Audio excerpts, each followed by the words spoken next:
මම පුංචි ප්‍රශ්නයක් අහලාද වීඩියෝ එක පටන් ගන්න. මේ දවස්වල ගොඩක් අපි පරිසර හිතකාමී බව ගැන කතා කරනවා. ඉතින් පාරිභෝගිකයෙක් විදිහට ඔබ කඩයකින් නැත්නම් සුපර් මාකට් එකකින් යම් ප්‍රොඩක්ට් එකක් මිලදී ගන්නකොට පැකේජින් එකේ තියෙන මෙන්න මේ වගේ eco friendly, sustainable, carbon neutral මෙන්න මේ වගේ ලේබල් ගැන කොච්චර සැලකිලිමත් වෙනවද? ඒ වගේම මොකක් හරි බ්‍රෑන්ඩ් එකකින් හැමතිස්සෙම ප්‍රොඩක්ට් එකක් මිලදී ගන්න මෙන්න මේ ලේබල් හින්දා යොමු වෙලා ඉන්නවද? ඉතින් ඒ විදිහට පරිසරය ගැන සැලකිලිමත් වෙන එක ගැන මුලින්ම ඔබව ඇප්‍රීෂিয়েට් කරන්න මම කැමතියි. නමුත් සමහර සමාගම් මේ පරිසරය ගැන හිතන හොඳ ගුණාංගය එයාලගේ වාසියට පාවිච්චි කරන අවස්ථා තියෙනවා කියලා ඔබ දැනුවත්ද? ඉතින් අපි පාරිභෝගිකයෝ විදිහට මේ වගේ ලේබල් එකක් දැක්කම පොඩ්ඩක් වැඩි මුදලක් ගෙවලා හරි ඒ ප්‍රොඩක්ට් එක මිලදී ගත්තට සමහර සමාගම් මේ පරිසර හිතකාමී ලේබල් හුදෙක් කස්ටමර් මැනිපියුලේෂන් ස්ට්‍රැටජි එකක් විදිහට එයාලගේ මාකටිං වලදී පාවිච්චි කරනවා. මේ කන්සෙප්ට් එකට කියන්නේ ග්‍රීන් වොෂින් කියලා. ඉතින් පාරිභෝගිකයෙක් විදිහට මේ දේ ගැන දැනුවත් වෙලා ඉන්න එක ග්‍රීන් වොෂ් කරන බ්‍රෑන්ඩ්ස් මග ඇරලා ඇත්තටම පරිසර හිතකාමී ප්‍රොඩක්ට්ස් මිලදී ගන්න ඉතාම වැදගත් වෙනවා. ඉතින් අද අපි මෙන්න මේ ග්‍රීන් වොෂින් ගැන පොඩි සංවාදයක යෙදමු. ඇත්තටම මොකක්ද ග්‍රීන් වොෂින් කියන්නේ?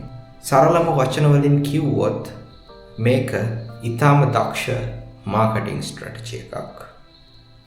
හුඟක් වෙලාවට වියදම අඩු කරලා ලාභය වැඩි කරගන්න වගේම නිෂ්පාදන නැත්නම් මැනුෆැක්චරින් ප්‍රොසෙස් එකේදී පරිසරයට වෙන හානිය කවර් අප් කරගන්න බිස්නසස් විසින් පාවිච්චි කරන ක්‍රමවේදයක් තමයි ග්‍රීන් වොෂින් කියන්නේ.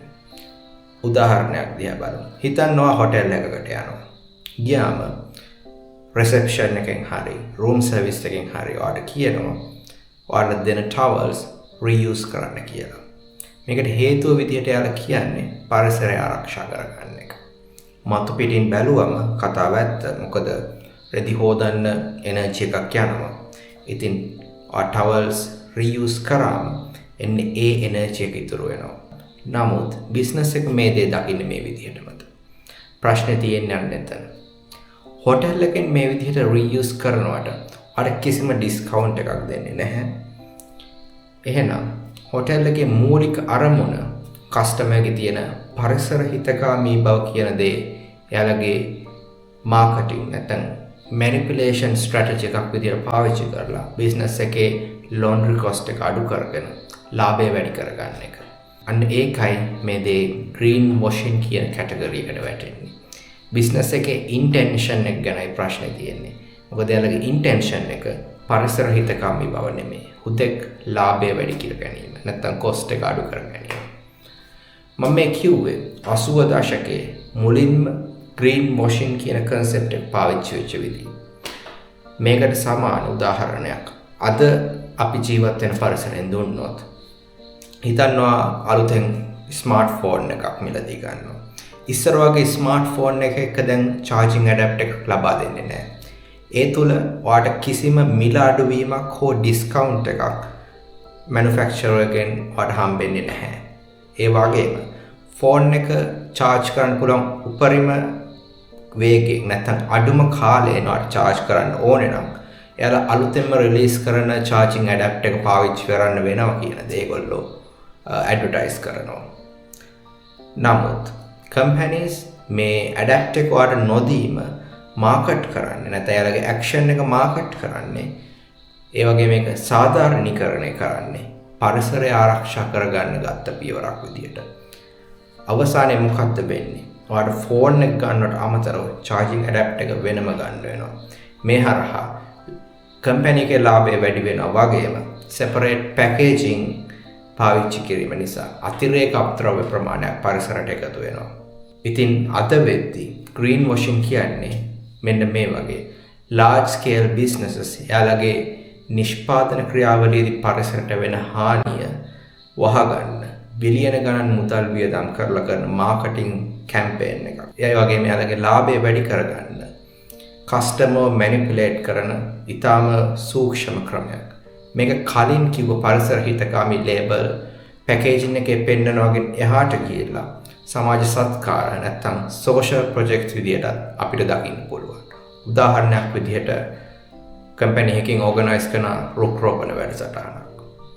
නමුත් කියන්න ඕනේ එහෙම ප්‍රොජෙක්ට් එකක් කරන එක කිසිම වරදක් නැහැ. ඒත් ඒ කම්පැනි එක ඒ ප්‍රොජෙක්ට් එක කරන්නේ කස්ටමර්ව මැනිපුලේට් කරලා යාළුගේ ප්‍රොඩක්ට් එක ග්‍රීන් වොෂ් කරන්න නැත්තම් කස්ටමර්ට මේ කම්පැනි එක පරිසරය ගැන මෙච්චර හිතනවා කියලා ඒත්තු ගැන්වීමට නම් අන්න ඒ මැනිපුලේෂන් එකට තමයි ග්‍රීන් වොෂින් කියන්නේ. එතකොට කම්පැනිස් අද ඇයි මේ ග්‍රීන් වොෂින් ඉස්සරට වඩා උනන්දුවෙන් ඉස්සරට වඩා මුදල් වියදම් කරලා කරන්නේ? ඉන්ඩස්ට්‍රියල් රෙවොලූෂන් එක නැත්තම් කාර්මික විප්ලවය එක්ක මුළු ලෝකයේ පුරාම නිෂ්පාදන ක්‍රියාවලිය සීඝ්‍රයෙන් වර්ධනය වුණා. ඒ වගේම ඒ නිසා පරිසරයට වෙච්ච හානිය නැත්තම් පරිසර දූෂණය එක්ස්පොනෙන්ෂියලි වර්ධනය වුණා. මෙතන වලට පේන්නේ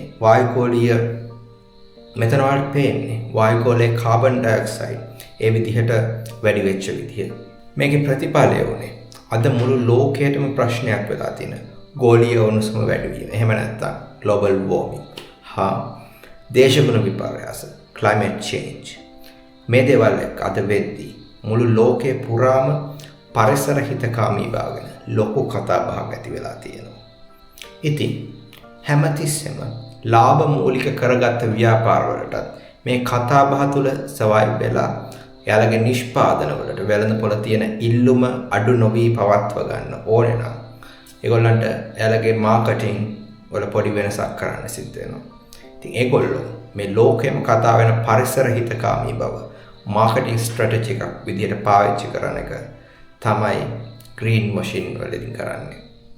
ඒකෙදි තමන්ගේ බ්‍රෑන්ඩ් එක පරිසර හිතකාමී කියලා පාරිභෝගිකයා තුළ පොසිටිව් ඉමේජ් එකක් හදන එක අද හුඟක් බිස්නසස් යාළගේ මාකටිං ස්ට්‍රැටජිස් ප්ලෑන් කරද්දී උඩින්ම තියාගන්න දෙයක්. මොකද ඒ වෙනුවෙන් බිලියන කීපයක් වියදම් කරන එක ඒ වෙනුවෙන් ඇඩ්වර්ටයිස් කරන්න හෝ ප්‍රොඩක්ට් පැකේජිං වලදී ඒ දේ ඇඩ්වර්ටයිස් කරන්න යම් මුදලක් වියදම් කරන එක ඇත්තටම මැනුෆැක්චරින් ප්‍රොසෙස් එකේදී පරිසරයට සිදුවෙන හානිය අඩු කරලා ඉකෝ ෆ්‍රෙන්ඩ්ලි මැනුෆැක්චරින් එකක් කරන්න යන වියදමට වඩා ගොඩක්ම ලාභයි. ඉතින් පාරිභෝගික විදිහට අපිව රවට්ටන්න කම්පැනිස් පාවිච්චි කරන වෙනත් ග්‍රීන් වොෂින් ස්ට්‍රැටජිස් කිව්වොත් කලින් කිව්ව වගේම green, eco-friendly, natural වගේ වචන පැකේජ් එකේ පාවිච්චි කරනට අමතරව natural images පාවිච්චි කරන එකත් හුඟක් popular strategy එකක්. මොකද මේ විදි දෙකෙන්ම අපිට නොදැනීම අපිව manipulate වෙනවා. සමහර වෙලාවට ඇත්තටම recycled plastic වලින් හදව brand එක වෙනුවට branding හරහා eco-friendly කියලා පෙන්වන්න හදන product එක තෝරගන්න තැනට customer යොමු වෙන තරමට මේ manipulation එක strong.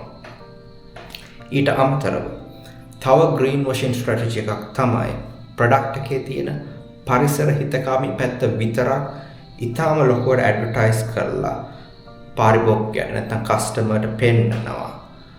ඒ දේ විතරක් සැලකිලිටගෙන එයාලගේ මිලදී ගන්න ඩිසිෂන් එක ගන්න.